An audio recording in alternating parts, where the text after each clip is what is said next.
सर्वा बाधा विनिर्मुक्तो धनधान्य सुतान्वितः मनुष्यो मत प्रसादेन भविष्यति न संशयः। ये दुर्गा सप्तशती का एक ऐसा मंत्र है कि जो भी व्यक्ति इस मंत्र को नित्य प्रातः सायं एक एक बार भी पढ़ ले, सुबह सोकर उठने पर और रात्रि में सोते समय इस मंत्र को एक एक बार पढ़ ले और भगवती का मन में चिंतन कर ले, मैं विश्वास के साथ कह सकता हूँ कि ऐसे व्यक्ति के जीवन का मार्गदर्शन सदैव राजा राजेश्वरी दुर्गा करती रहेंगी। बस श्रद्धा के साथ सुबह उठते ही इस मंत्र को एक बार, और हाँ, बच्चों को जैसे गायत्री मंत्र आप सिखाते हैं वैसे बच्चों को ये मंत्र भी आप सिखाइए। ओम सर्वा बाधा विनिर्मुक्तो धन धान्य सुतान्वितः मनुष्यो मत प्रसादेन भविष्यति न संशय। ज़्यादा करने से ज़्यादा लाभ मिलेगा, लेकिन अगर आप ज़्यादा नहीं कर सकते हैं, आप बहुत ज़्यादा पूजा पाठ के लिए समय नहीं दे सकते हैं, तो कम से कम एक बार सुबह सोकर उठते ही और एक बार सोते समय अगर 2 बार इस मंत्र को रोज़ आप करते रहेंगे तो आप विश्वास करिए जगत जननी जगदम्बा का आशीर्वाद सदैव आपके ऊपर बना रहेगा। जय मां विंध्यवासिनी। जय माता दी। नमस्कार, आप देख रहे हैं नवरात्रि स्पेशल काल चक्र की खास पेशकश। मैं हूं आपके साथ अंजलि आनंद और मेरे साथ हैं प्रश्न कुंडली विशेषज्ञ पंडित सुरेश पांडे जी। बहुत बहुत स्वागत है पंडित जी आपका। धन्यवाद। दुर्गा सप्तशती नहीं पढ़ सकते हैं, नवरात्रि हवन नहीं कर सकते हैं, कन्या पूजन नहीं कर सकते हैं, तो मां दुर्गा की आरती दिलाएगी नवरात्रि की पूजा का संपूर्ण फल। देखिए नवरात्रि स्पेशल काल चक्र। जी हां, नवरात्रि पर दुर्गा मंत्र, दुर्गा सप्तशती हवन और कन्या पूजन से नहीं बल्कि नवरात्रि में दुर्गा आरती से भी आप पूरे नवरात्रि का पुण्य फल पा सकते हैं, मां अंबे को प्रसन्न कर सकते हैं और उनकी कृपा भी पा सकते हैं। आज पंडित सुरेश पांडे जी आपको दुर्गा आरती से जुड़ी सबसे सही, सटीक और यूनिक जानकारी देंगे, तो बने रहिए नवरात्रि स्पेशल काल चक्र के साथ। इसके अलावा अगर आपका भी कोई सवाल है तो आप हमें फोन कर सकते हैं। हमारा नंबर है 0120-665-2415।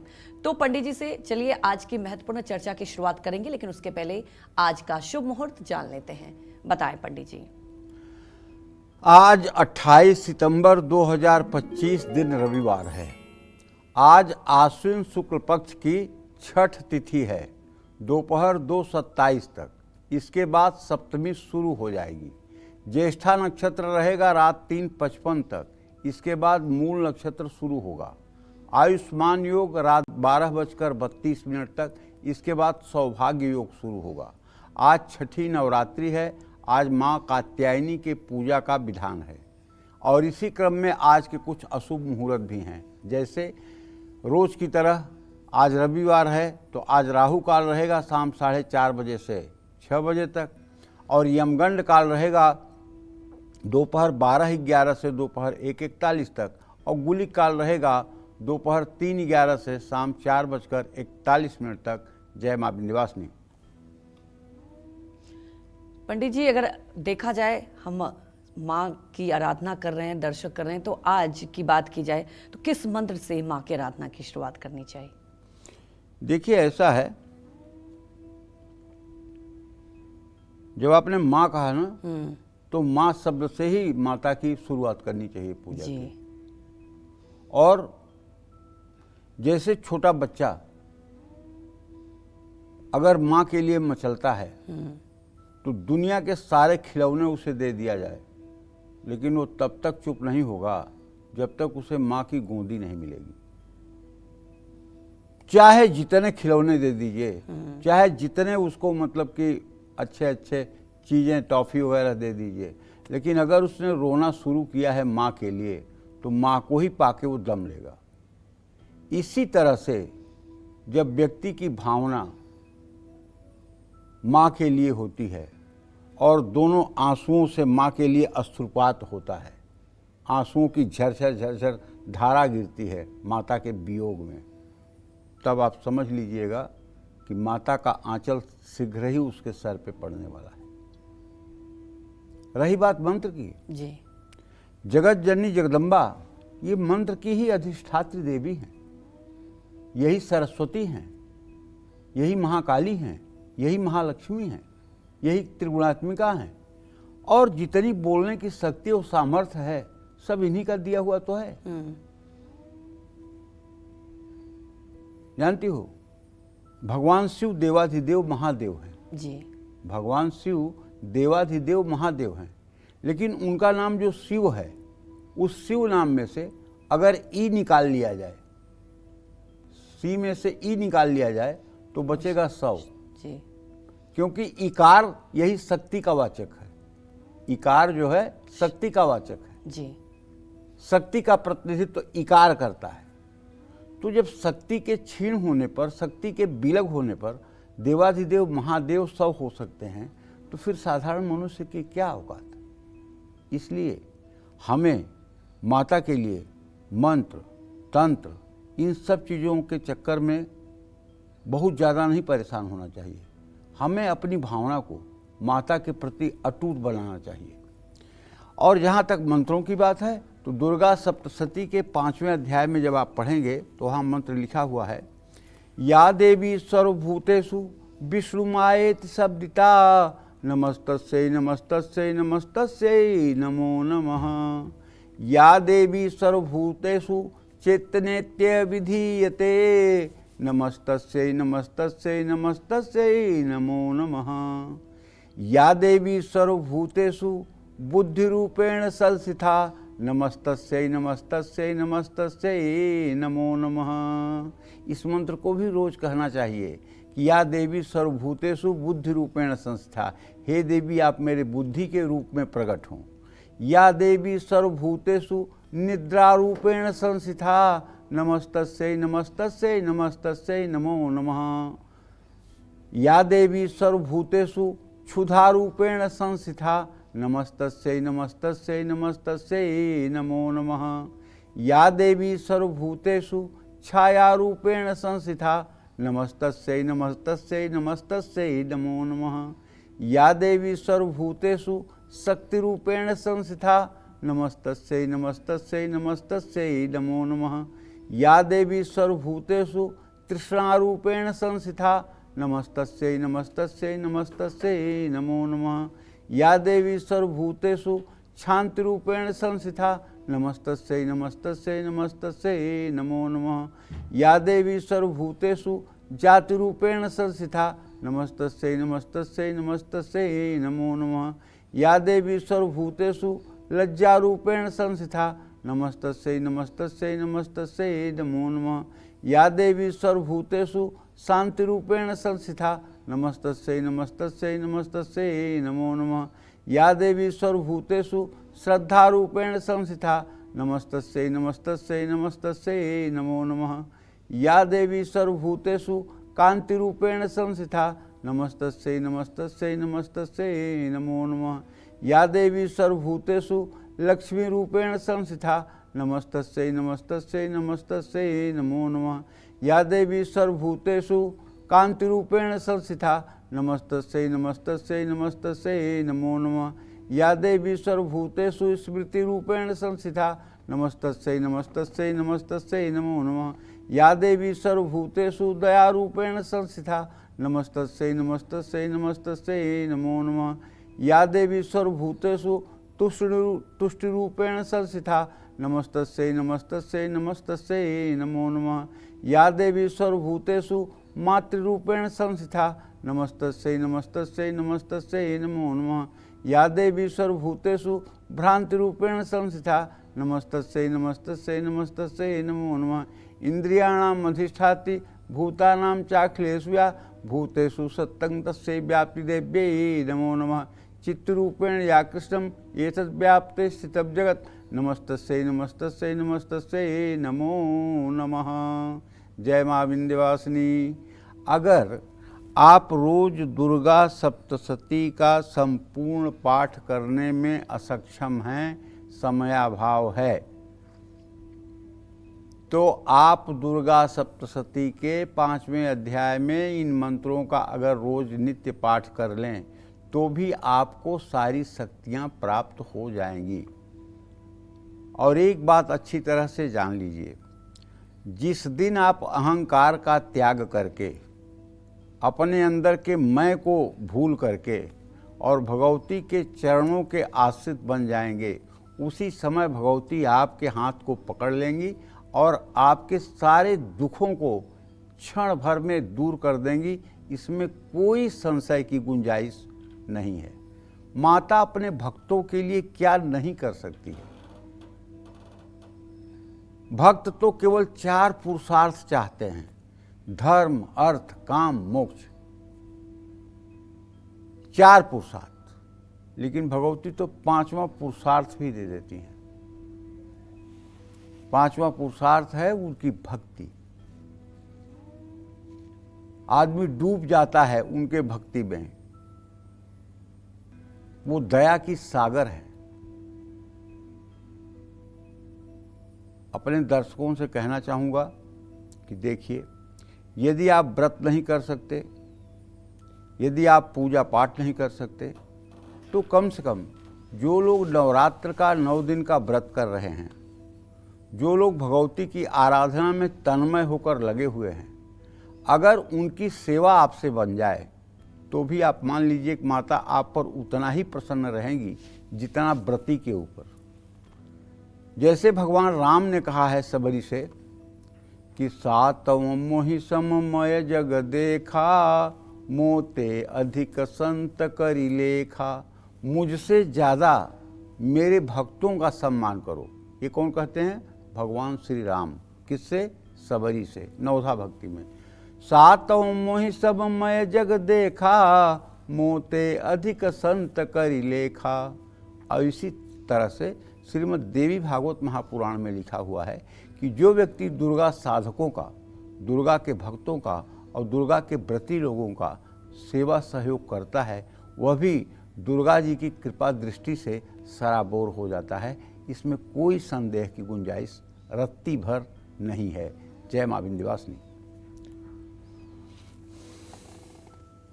तो देखिए, पंडित जी ने आप सभी को बहुत ही अच्छे से मंत्र के बारे में बताया कि आप इस मंत्र का जप भी सही मन से करें तो माँ की कृपा मिलेगी। अब पंडित जी जरा हमारे दर्शकों को दुर्गा आरती की सही विधि बता दें, क्योंकि कहा जाता है कि दुर्गा आरती से भी वही फल मिलता है अगर आप वही श्रद्धा भाव से करें तो। देखिए, पूजा छोटी हो या बड़ी, पूजा हर समय आरती के बिना अधूरी रहती है। चाहे छोटी पूजा हो, चाहे बड़ी पूजा हो, चाहे नवचंडी यज्ञ हो और चाहे सहस्र चंडी यज्ञ हो, चाहे अयुत चंडी हो, चाहे लख चंडी हो, और चाहे एक ही पाठ हो और एक पाठ न हो, नित्य पूजा विधि ही हो, उसमें भी आरती का अपने आप में बहुत बड़ा महत्व है। पहली बात तो आरती एक घी का दीपक और कपूर जला करके करना चाहिए। कपूर भी जलता रहे, दिया भी जलता रहे। दिया इसलिए जलता रहे कि दिया बुझेगा नहीं। कपूर हो सकता है कि आप लापरवाही करें, ख़त्म हो जाए तो बुझ जाए। कपूर भी थाली के एक कोने में रखें ताकि उसे मतलब कि जो है सुरक्षित आप रखें और एक एक टुकड़ा उठा करके उसको डालते रहें। कपूर और दीप दोनों के जलने से, भगवती के मंत्रों को पढ़ने से निश्चित रूप से वहाँ का इन्वायरमेंट जो होता है वो सकारात्मक हो जाता है। वहाँ पॉजिटिविटी हो जाती है, वहाँ से नकारात्मक ऊर्जा समाप्त हो जाती है, वहाँ रहने वाले प्रसन्न हो जाते हैं।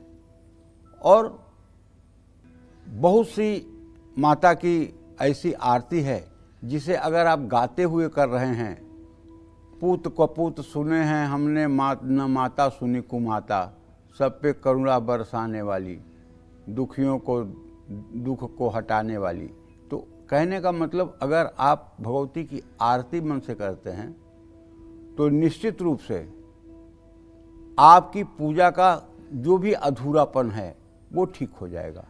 आप देखे होंगे कहीं कि अगर कोई व्यक्ति पूजा कर रहा है और पूजा के चौकी पर, पूजा के आसन पर बैठा हुआ व्यक्ति जब आरती करने लगता है, स्वयं आरती कर लेता है, अगर साथ में पत्नी है, पत्नी आरती कर लेती है, तो वहाँ उपस्थित जो जन समुदाय में उनके सगे लगे लोग हैं, उनके जो इष्ट मित्र अभिष्ट लोग हैं, उन सबसे भी आरती करवा दी जाती है।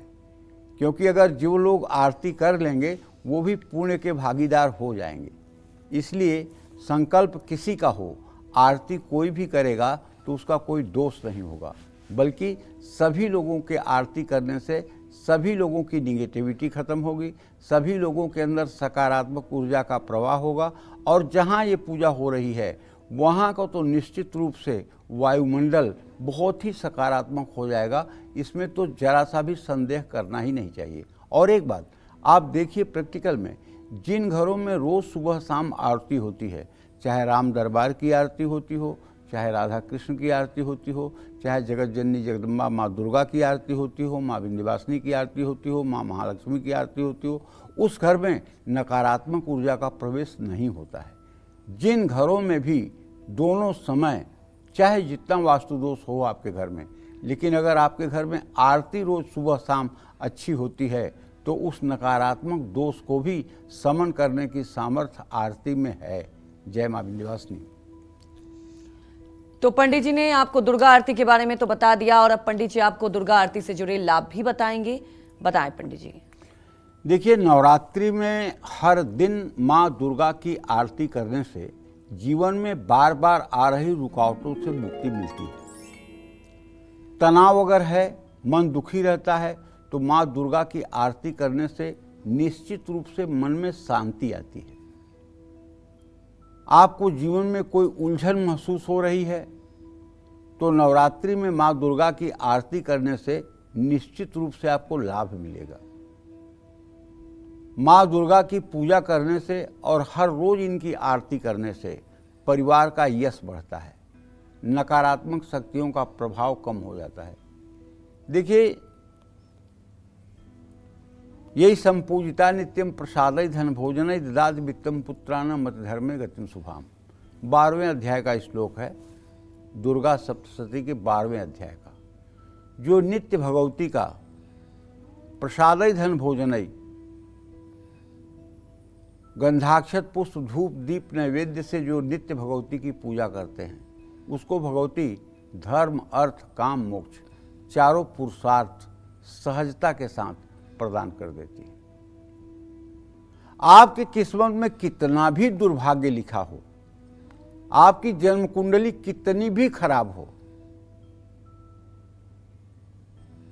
पूरी दुनिया ने कुछ कह दिया हो कि आपका ये खराब है, मैं दावे के साथ कहता हूं, आप अगर भगवती की शरणागति ले लें तो निश्चित रूप से चमत्कार होगा। मैं दुनिया की बात नहीं, अपनी बात आपसे बता रहा हूं। गांव में तो उस समय, जिस समय हमारी शादी हुई थी, बहुत कम उम्र में शादियां होती थी, और गांव में कभी कभी ज्योतिषी लोग आते थे तो हमारी माँ हमारी कुंडली दिखाती थी, तो कुंडली देखकर पंडित जी लोग कहते थे इसको संतान का सुख नहीं मिलेगा। तो कुछ वो पूजा पाठ करने के लिए लोगों को 150 रुपये भी देती थी। और मेरे पिताजी भी पंडित थे, लेकिन पिताजी इस विषय में कुछ नहीं बोलते थे। तो विवाह के बाद एक पुत्र हुआ, पुत्र 6 दिन का होकर के पधार गया। फिर 1.5 साल के बाद एक कन्या पैदा हुई, वो 10 महीने रह करके और उसको ज्वर हुआ, वो भी पधार गई। तो फिर माताजी बहुत दुखी रहने लगी, हर समय रोने लगी कि हाँ, इसका तो वंश ही नहीं चलेगा, इसको तो बच्चा ही नहीं होगा, अब क्या होगा। तो वो हर समय दुखी रहती थी, चिंतित रहती थी। तो मेरे पिताजी जो थे वो तो बहुत ही अच्छे भगवती के उपासक थे और माँ विंध्यवासिनी की अनन्य शरणागति थी उनकी। तो उनके सामने जब कभी माताजी कह देती थी तो वो कहते थे, चुप रह, बटुक भैरव होंगे, बटुक भैरव होंगे, बटुक भैरव खुद आके अवतार लेंगे। माई कहती थी कि अरे कब बटुक भैरव आएंगे, कब आएंगे? आएंगे, चिंता मत कर, आएंगे। तो एक दिन पिताजी ने हमसे कहा कि तुम ऐसा करो, नवरात्र के व्रत करना शुरू कर दो, दोनों नवरात्र के व्रत करो और दुर्गा सप्तशती का पाठ करो। हमने नवरात्र का व्रत शुरू कर दिया, दुर्गा सप्तशती का पाठ करना शुरू कर दिया। 5 नवरात्र व्यतीत होते होते एक दिव्य कन्या का जन्म हुआ, उसके बाद फिर पुत्रों का जन्म हुआ। तो इस तरह से संतान का जो योग नहीं था। अच्छा, मैं भी ज्योतिष जब पढ़ना शुरू किया तो मानसागरी में लिखा हुआ है कि चैकादशे यदि राहु शिखि पंचमे स्थितो भवेत सुताननम न दृश्यन्ते यद्यप इंद्रो अब सेव्यते। मानसागरी में लिखा हुआ है कि जिसके कुंडली के 5वें भाव में केतु हो और 11वें भाव में राहु हो, उसको अगर इंद्र भी आकर के गोद में बच्चा दें तब भी वो संतान के शोक से हाहाकार करता है। ये मानसागरी में लिखा हुआ है। आप उसका मतलब कि पंचम भाव का फल पढ़ेंगे तो ये आप पाएंगे। तो ज्योतिष की जो मुझे जानकारी थी उस समय कम उम्र में, तो मानसागरी ही ग्रंथ हमने देखा था, तो हमें भी लगता था हाँ योग तो यही है, तो होना ही नहीं है और होगा भी तो उससे सुख मिलना नहीं है। तो मन में ये बात कहीं न कहीं से बैठ गई थी और शास्त्रों का अवलोकन अध्ययन नहीं था, उसके हर पहलू पर विचार नहीं था। लेकिन बाद में जब थोड़ा सा और ज्योतिष की पढ़ाई किए, जब बृहद पाराशर होरा शास्त्र पढ़े, जब जातक पारिजात पढ़े, जब जातकाभरण पढ़े, जातकालंकार पढ़े, तो उसमें दिखा कि ये पंचमेश द्वितीय भाव में बैठा हो या पंचमेश लग्न में हो तो ऐसे जातक को संतान सुख मिलता है। तब मन को विश्वास हुआ और सारे संतान आज सुखी, प्रसन्नचित्त और चैन से हैं। ये सिर्फ और सिर्फ माँ विंध्यवासिनी और भगवती दुर्गा की कृपा का ही फल है। तो इसलिए मैं कहता हूँ कि अगर कोई चीज़ आपके जीवन में असंभव है और आप माता की कसकर शरणागति ले लीजिए, माता के लिए आप मन से समर्पित हो जाइए, तो आप विश्वास करिए दुनिया में ऐसी कोई चीज़ नहीं है जो माता के कृपा से असंभव हो सके। मैं अपने जीवन को ही देख करके कहता हूँ कि माता की शरणागति को अगर हटा दिया जाए तो जीवन में कुछ है ही नहीं, शून्य है जीवन, खत्म। जो कुछ भी है उनका कृपा प्रसाद है, जो कुछ भी है उनकी लीला है और कुछ भी नहीं है।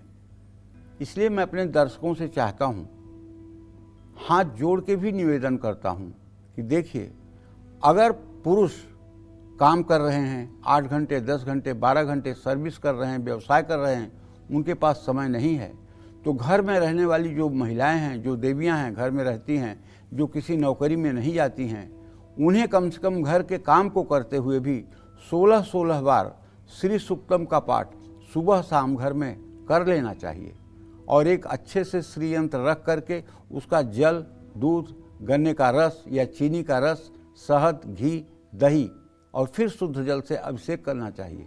उस पर कलावा, धूप, दीप, रोली, सिंदूर, चंदन अर्पित करना चाहिए। लाल फूल से श्रृंगार करना चाहिए और धूप जलाकर, दीप जलाकर के समर्पित करना चाहिए। इसके बाद एक थाली में दिव्य उनके लिए नैवेद्य, भोग प्रसाद की व्यवस्था करनी चाहिए। अगर ज़्यादा व्यवस्था नहीं है तो एक पीतल के प्लेट में काजू, किशमिश, मिश्री रख करके उसी का भोग लगा देना चाहिए। एक पीतल या चांदी की गिलास में माता को पीने के लिए पानी रख देना चाहिए और उसके बाद कपूर से आरती कर लेनी चाहिए। अगर ये विधान कोई भी व्यक्ति करना शुरू कर दे तो मैं गारंटी के साथ कहता हूँ 3 साल के बाद उसके घर में किसी तरह का कोई अभाव नहीं दिखेगा। ये मत सोचिए कि एक दिन में ही तपस्या सफल हो जाती है। पार्वती जी को भी शिव जी को पाने के लिए 12,000 वर्ष तक तपस्या करनी पड़ी थी। देवहूति को पाने के लिए करदम ऋषि को 10,000 वर्ष तक तपस्या करनी पड़ी थी। मान लीजिए कलयुग में इतनी उम्र नहीं है, लेकिन 3 साल तो कोई बड़ा समय नहीं होता ना। 3 साल तो उपासना कर सकते हैं ना। अगर पूरे जीवन को आप सुरक्षित करना चाहते हैं तो 3 साल की शरणागति ले लीजिए। उसके बाद तो शरणागति अपने आप हो जाएगी, आपकी आदत पड़ जाएगी। बिना भगवती के आराधना के, बिना भगवती के चिंतन के आप रह ही नहीं पाएंगे। तो इसलिए अच्छा, दूसरी बात, महिलाएं जब भगवती की आराधना करती हैं तो भगवती जल्दी प्रसन्न होती हैं, ये भी जान लीजिए। इसलिए कि बेटी का कष्ट जो है, बेटे को तो प्यार करती ही हैं लेकिन बेटी का कष्ट भी नहीं देख पाती।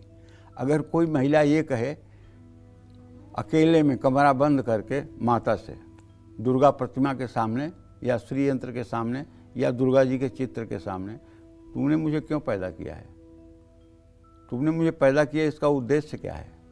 यही दुख भोगने के लिए, यही अपमान सहने के लिए, यही बेइज्जत होने के लिए मैं पैदा हुई हूँ? एक एक मिनट घुट घुट कर जीने के लिए पैदा हुई हूँ? जिसकी माँ इतनी सामर्थ्यवान हो, उसकी बेटी की ये दुर्गति क्या शोभा देती है? क्या इससे तुम्हारा सम्मान बढ़ रहा है माँ? क्या इससे तुम्हें देव लोग अच्छे कह रहे हैं? तू मेरे बुद्धि में प्रवेश करके तू अपने हिसाब से मुझे संचालित कर। तू जैसे मुझे बुद्धि देगी मैं वैसे संचालित होऊंगा। लेकिन अब मेरा कोई पुरुषार्थ नहीं, मैं कोई टेंशन नहीं ले पाऊंगी, मैं कोई विपत्ति नहीं झेल पाऊंगी। सारी कुछ विपत्ति अब आप संभालिए, आप जानिए, आपका काम जाने, मैं तो सिर्फ आपकी शरणागति में हूं। अगर ये भाव हो जाए, अरे भाई मैं तो कहता हूं लड़ना चाहिए देवियों से। अगर आप अपनी माँ समझते हैं तो आज तक कोई बता दे कि कोई बच्चे को माँ ने टिफिन दिया हो स्कूल जाने के लिए और कोई बच्चा माँ को थैंक यू बोला हो, बल्कि नाराज होकर ये कहेगा कि मम्मी आज तूने देर कर दी, मेरे स्कूल जाने में देर हो रही है, तुम रोज लेट कर देती हो। तो माँ कहती है अच्छा कल से लेट नहीं करूँगी, आज चले जाओ, कल से लेट नहीं करूँगी, प्लीज़ जाओ। और कोई बेटा आज तक, कोई बेटी आज तक माँ को थैंक यू बोला हो तो बताइए कि माँ तूने tiffin they the, thank you. क्योंकि रिश्ता ऐसा है यार, माँ बच्चे का रिश्ता ऐसा है, उसमें थैंक यू की कोई जगह ही नहीं है, उसमें धन्यवाद की कोई जगह ही नहीं है। जितना बच्चा माँ को प्यार करता है उससे कम माँ बच्चे को प्यार नहीं करती है। आप इसी भाव से माँ की सेवा करें ना, जैसे अपनी माँ के साथ आप वार्ता करते हैं वैसे भगवती के साथ आप वार्ता करें। विश्वास करिए, अब हम क्या बताएं आपको, जब हम विंध्यवासिनी मंदिर में प्रवेश करने लगते हैं ना तो मैं लाख अपने को समझाता हूं कि आज नहीं रोऊंगा, आज नहीं रोऊंगा, लेकिन उसके बाद भी अश्रुपात होने ही लगता है। और वहां पहुंचते पहुंचते सुध बुध खो जाती है। फिर निकलने के बाद आधा मिनट लगता है नॉर्मल होने में। कोई देखेगा तो कहेगा कि रो क्यों रहा है, और रोना आता ही आता है। और सिर्फ दो बातें उस समय दिमाग में चलती हैं, तूने इतनी कृपा की जीवन में, मैं कैसे तुम्हारे कृपा के भार से उऋण हो पाऊंगा, मैं कैसे तुम्हारा कर्ज कितने जन्म लेकर के उतार पाऊंगा। तूने इतनी दया, इतनी कृपा की सारी सीमाएं तोड़ दी। तू धन्य है माँ, मुझ जैसे नालायक के ऊपर इतनी कृपा तुम्हारी बरसी। और यही सोच सोच कर रोना आता है कि कितनी दयालु है, कितनी कृपालु है, कि हम जैसे पातकी के ऊपर भी इसकी इतनी कृपा है, हम जैसे दुष्ट के ऊपर भी इतनी ये कृपालु है। इसको कितना पुत्र मोह है। सामान्य महिलाओं को इतना पुत्र मोह नहीं होता है जितना इसको पुत्र मोह है। ये पुत्र मोह में किस तरह से कि अपने बेटे की हर चीज की व्यवस्था पहले करके रखती है। तो भाई बस आप अपना भाव बनाइए, सब लोग भगवती के प्रति भाव बनाइए। उनसे देवी और उपासक का रिश्ता मत रखिए, उनसे माँ बेटे का रिश्ता रखिए, उनसे माँ बेटी का रिश्ता रखिए। मैं दावे के साथ कहता हूं कि अगर मन से ये रिश्ता कायम हो गया और सचमुच में आपको इस बात की ठसक आ गई कि मेरी माँ, मैं उसका बच्चा, जिस दिन ये ठसक आ गई, अरे धन पर घमंड क्यों करते हो, धन कल नष्ट हो जाएगा। शरीर पर घमंड क्यों करते हो, शरीर कल जलाया जाएगा। इज्जत पर घमंड क्यों करते हो, यहीं बुझ जाएगा। किसी चीज पर घमंड मत करो, सब नश्वर है।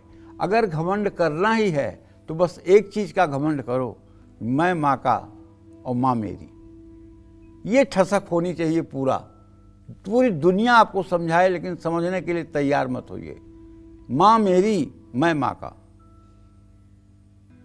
बस इतना ही कहना चाहूँगा। बस इतने से ही जीवन धन्य हो जाएगा।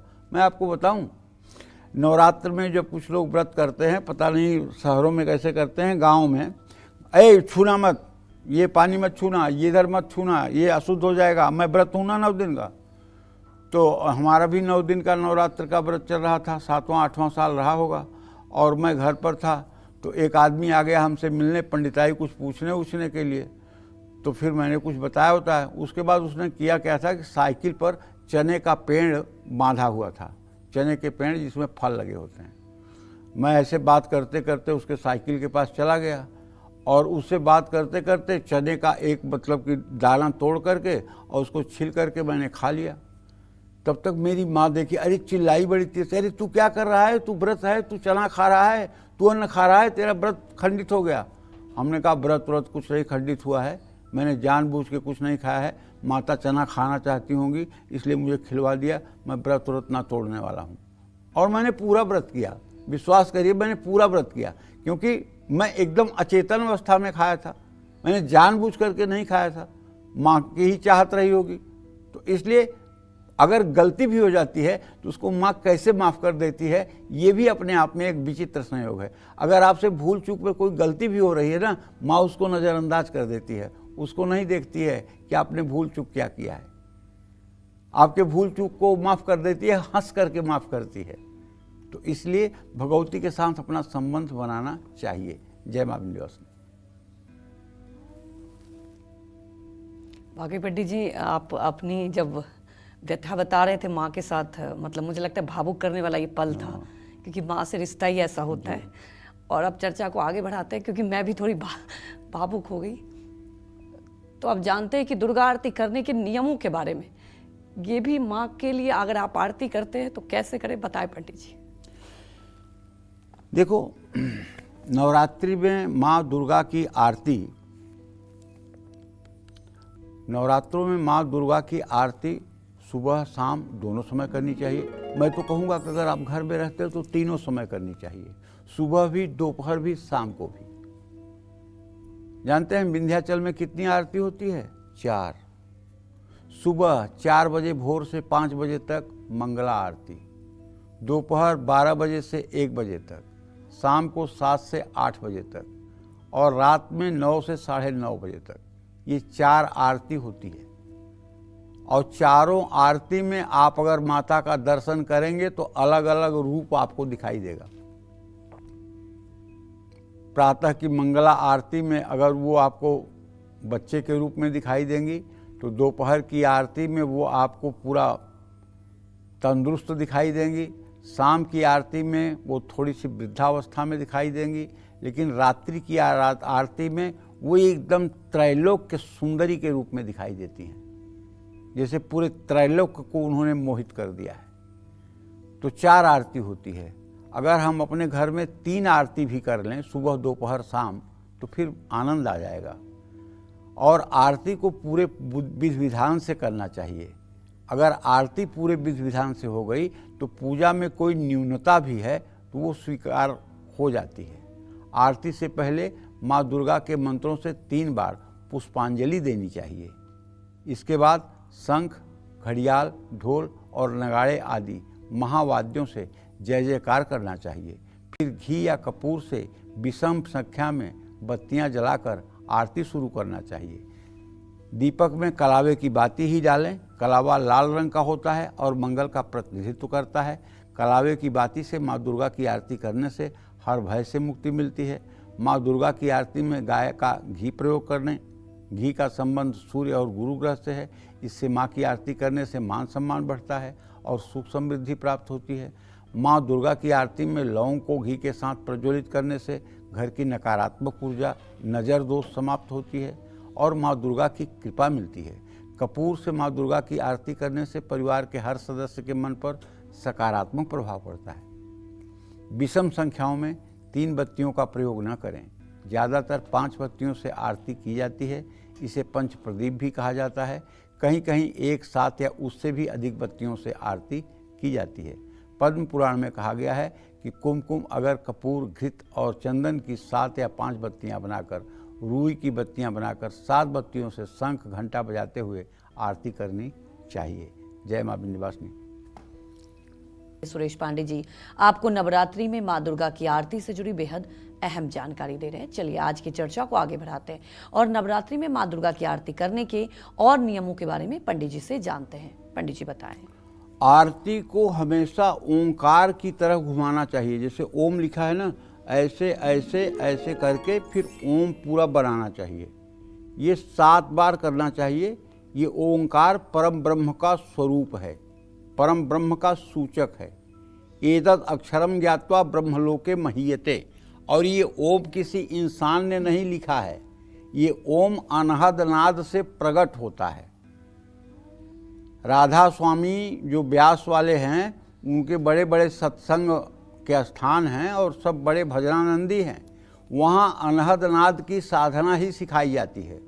जब ध्यान में आप इतना मग्न हो जाएं कि आपको बाह्य जगत की कोई चीज़ ना सुनाई पड़े, तो आपके नाभि पर एक धुलकारा हर समय चलता रहता है, जिससे साउंड निकलता है ओम का, और इसी ओम से सारे अक्षरों की उत्पत्ति हुई है, इसी ओम से।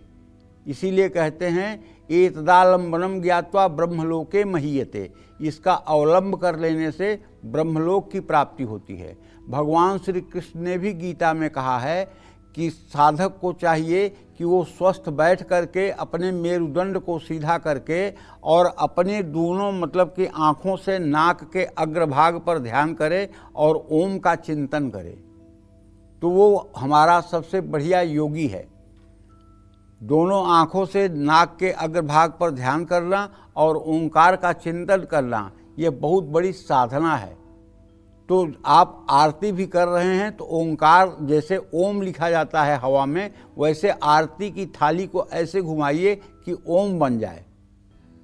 ओंकार का प्रारंभ नहीं होता है आदौ पाद चतुस्तले च विष्णु द्वौ नाभिदेशे मुखबिंब ऐकम, 4 बार चरणों पे, 2 बार नाभि में और 1 बार चेहरे पर ये आरती करनी चाहिए।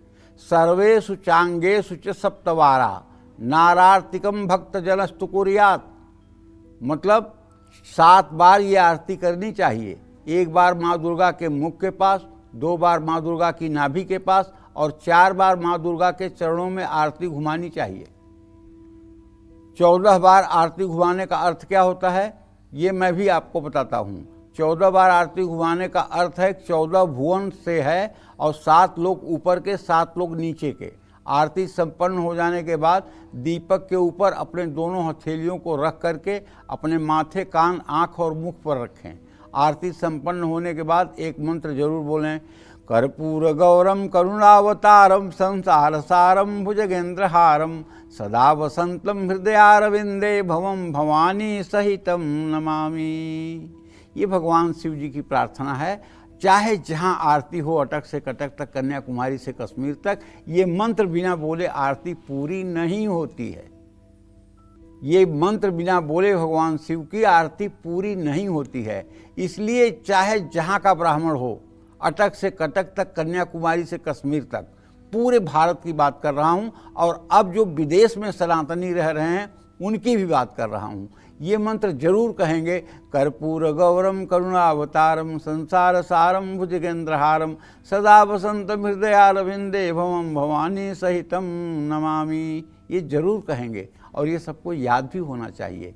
जय मां विंध्यवासिनी।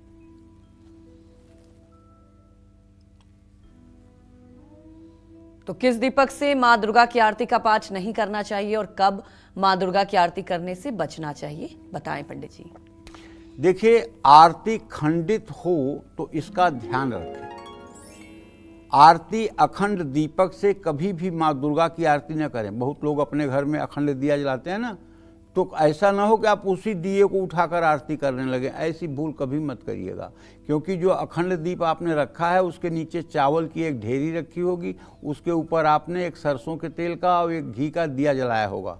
सरसों के तेल का दिया आपके हाथ के दाहिने तरफ होगा और घी का दिया बाएं तरफ होगा। उसको तो छेड़िए ही मत, और अखंड दीपक को हिलाइए भी मत, इससे पूजा खंडित हो जाती है। तो माँ दुर्गा की आरती करते समय दूसरे दीपक से आरती करना चाहिए, नए दीपक से। नहाने के बाद शौच अगर जा चुके हैं तो माँ दुर्गा की आरती का पाठ करने से बचें। जिस स्थान पर आप खड़े होकर माँ दुर्गा की आरती कर रहे हैं, अगर वहाँ झाड़ू पोछा नहीं हुआ है या गंदगी है तो आरती का पाठ करने से बचें। मन अशांत है, मन में बुरे विचार आ रहे हैं, तो माँ दुर्गा की आरती का पाठ तत्काल न करें। अपने को थोड़ा संयमित करके तब आरती में लगाएं।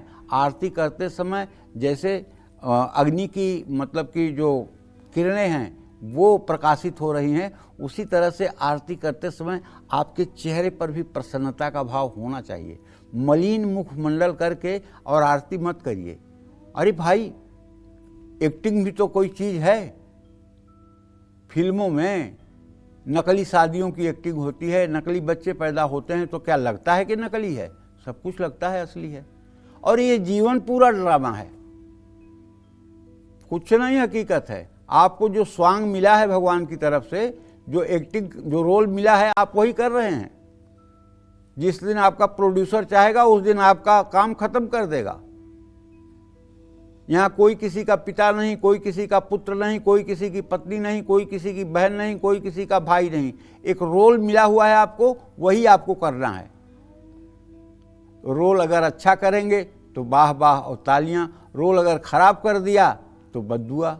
तो कहने का मतलब जो भी रोल आपको मिला है, पुत्र का, पति का, भाई का, बहन का, पुत्री का, उसे ठीक ढंग से निभाने की कोशिश करें। जय मां विंध्यवासिनी। तो माँ दुर्गा की आरती करने के बाद दीपक कहाँ रखना चाहिए, ये भी पंडित जी से जान लेते हैं। बताएं पंडित जी।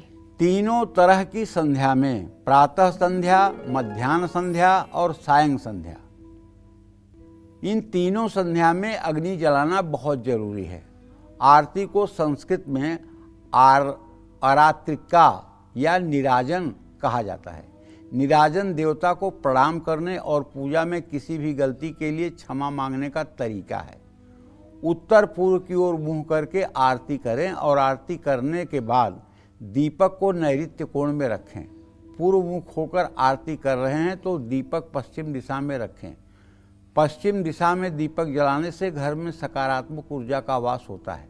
उत्तर मुखी होकर आरती कर रहे हैं तो दीपक दक्षिण दिशा में रखें। धन की प्राप्ति करने के लिए आरती करने के बाद दीपक को दक्षिण दिशा में रखें। दुकान में ग्राहक बढ़ाने के लिए आरती करने के बाद दीपक को पश्चिम दिशा में रखें। अच्छी सेहत और समृद्धि के लिए पूर्वमुख होकर के आरती करें और पश्चिम दिशा में रखें। एक बात का ध्यान रखिएगा, पूजा स्थान में जैसे आपने माता को चुन्नी चढ़ाई हुई है या मतलब कि देवी देवताओं को चुन्नी चढ़ाई हुई है, वहीं आपने दीपक भी जला के रख दिया है, तो कहीं ऐसा तो नहीं कि चुन्नी में आग लग जाए या चुन्नी में आग लग जाए, इस तरह की दुर्घटना हो जाए। इसलिए इससे बहुत सचेत रहना चाहिए। आग से और आग से जलने वाली वस्तुओं में बहुत दूरी रहना चाहिए। इतनी भी सावधानी जरूरी है, कहीं जल्दबाजी में आप कोई बड़ा गलती न कर दें। इसलिए सावधान होकर के पूजा पाठ करें। जय मां विंध्यवासिनी।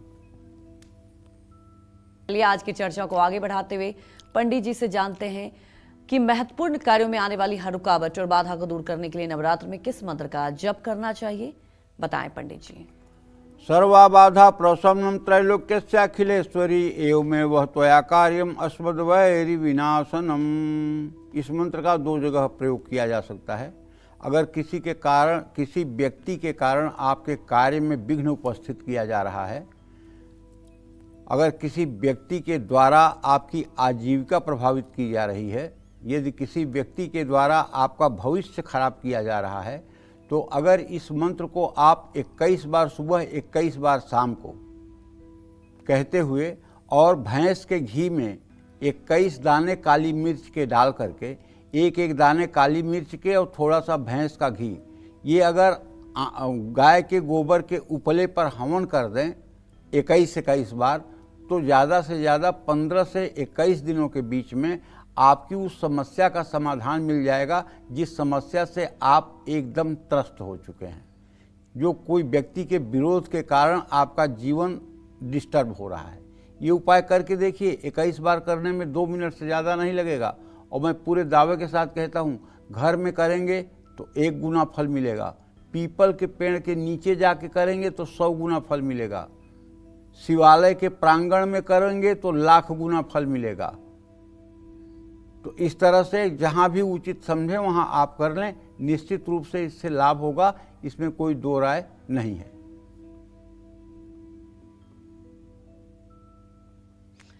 तुम्हारी दर्शक भी जुड़ी हुई हैं, आप सवाल पूछ सकती हैं पंडित जी से।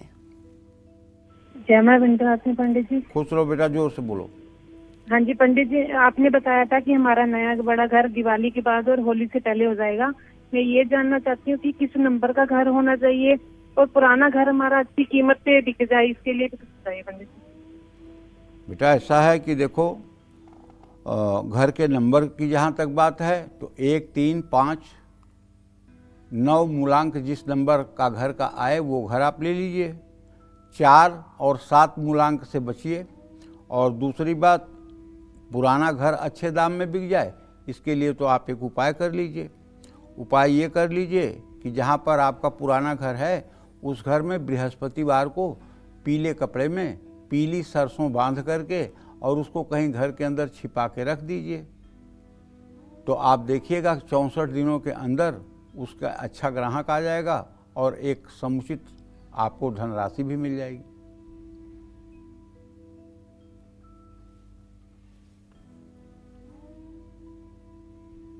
तो चलिए आगे बढ़ते हैं, पंडित जी से जानते हैं कि समस्त जगत के कल्याण के लिए दुर्गा सप्तशती का कौन सा मंत्र सबसे ज्यादा फलदायी होता है, बताएं पंडित जी। दिव्यायया तत्मिदं जगदात्मशक्त्या निःशेषै देवगण शक्ति समूह मूर्त्या तामंबिकामखिलं देवमहर्ष पूज्या भक्त्या नतास्मद्विधतानि शुभानि तानः यस्या प्रभावमतुलं भगवान् अनन्तौ ब्रह्माहरश्च नहि व्यक्तमूलं बलं सा चंडिका अखिल जगत परिपालनाय नाशाय चाशुभयस्य मतिं करोति। तो कहने का मतलब, अगर आप चौथे अध्याय का रोज पाठ करते रहें तो आपका अपने कल्याण के साथ साथ दूसरों का भी कल्याण करने का मार्ग खुल जाएगा। जय मां विंध्यवासिनी। चलिए अब अपने स्पेशल सेगमेंट की बात करते हैं। पंडित जी से माँ दुर्गा की आरती करने से पहले उनको कौन से फूल अर्पित करने चाहिए और कौन से फूलों से परहेज करना चाहिए, ये जानते हैं। पंडित जी बताएं। देखिए, माँ दुर्गा की आरती करने से पहले उनको कौन सा फूल अर्पित करें और कौन सा न करें, ये भी जान लीजिए। अपवित्र स्थान पर उगे हुए या पृथ्वी पर गिरे हुए या बिना गंध वाले फूल माँ दुर्गा को कदापि अर्पित न करें। कलियां, आधे खिले फूल या बिखरी हुई पंखुड़ियों वाले फूल माँ को अर्पित न करें। लेकिन इसमें एक संशोधन है। अड़हुल का जो फूल होता है, जिसको देवी फूल भी कहते हैं, अड़हुल का फूल जो देवी फूल भी कहते हैं, अगर उसके कलियों की माला बना दी जाए, उसके कलियों की माला बना दी जाए, तो वो माला देखने में ऐसे लगेगी जैसे कोई कैप्सूल का गुच्छा है, लेकिन ठीक 1.5 घंटे बाद वो सारा माला खिल जाता है और वो फूल के रूप में परिवर्तित हो जाता है। अगर उसकी माला आप माता को पहना रहे हो और आप 2 घंटे बाद देखना तो उस जगह पर एकदम पूरा फूल का गुच्छा बन जाएगा। ये कली आपको जो है, गुड़हल के फूल की कली की माला तो पहनाना चाहिए। और बाएं हाथ से कोई फूल यदि लाया गया है तो भी उसका इस्तेमाल नहीं करना चाहिए। ऊपर या नीचे पहने जाने वाले कपड़ों की जेब में रखे हुए फूल और सूंघे हुए फूल तो भूल करके भी अर्पित न करना चाहिए। दूसरों का मन दुखाकर लाए हुए फूल भी माँ दुर्गा को अर्पित न करें। जल में डुबोकर धोए हुए फूल भी माँ दुर्गा को अर्पित ना करें। और सबसे ज़्यादा प्रिय अगर फूल कोई है इन्हें, तो मैं बता देता हूँ, वो है अड़हुल, जिसको देवी फूल के नाम से जाना जाता है। और दूसरा फूल है कमल का। कमल का फूल तो खई है अपने आप में अद्वितीय। अगर आप कमल के फूलों की माला बना करके भगवती को अर्पित कर रहे हैं, और हाँ, एक बात बता रहा हूँ, यदि आप दरिद्रता की मार झेलते झेलते निराश हो गए हैं और अब आपकी ज़िंदगी से आपको निराशा हो रही है, तो मैं आपसे हाथ जोड़ के कहूँगा कि आप एक बार देवी का कमल के फूल से सहस्रार्चन कर लीजिए। देवी की मूर्ति अगर आपके पास है पीतल की तो ठीक है, चांदी की है तो ठीक है, नहीं है तो आप एक स्फटिक का श्रीयंत्र रख करके और दुर्गा जी का सहस्रार्चन कर लीजिए। अगर आप ललिता सहस्र नाम से कर रहे हैं तो निश्चित रूप से आपकी दरिद्रता दूर हो जाएगी। अगर आप दुर्गा जी के नाम से कर रहे हैं तो आप किसी भी मुकदमे में जीतेंगे, कोई भी चुनाव आपके पक्ष में होगा, कोई भी काम आपके पक्ष में होगा। इस तरह से देवियों का सहस्रार्चन करने से हर प्रकार की मनोकामना पूरी होती है। जय मां विंध्यवासिनी। पंडित जी, हमारे दर्शकों को आपने नवरात्रि से जुड़ी इतनी खास जानकारी दी, आपका बहुत बहुत धन्यवाद। उम्मीद करते हैं कि आपको भी आज का नवरात्रि से जुड़ा हमारा ये विषय बहुत पसंद आया होगा। कल फिर नवरात्रि से जुड़े एक नए विषय और आपकी परेशानियों को दूर करने के लिए ढेरों उपाय लेकर आएंगे हम पंडित सुरेश पांडे जी के साथ। तब तक कालचक्र की पूरी टीम को अनुमति दीजिए और देश दुनिया की खबरों को देखते रहने के लिए देखते रहिए News 24। नमस्कार।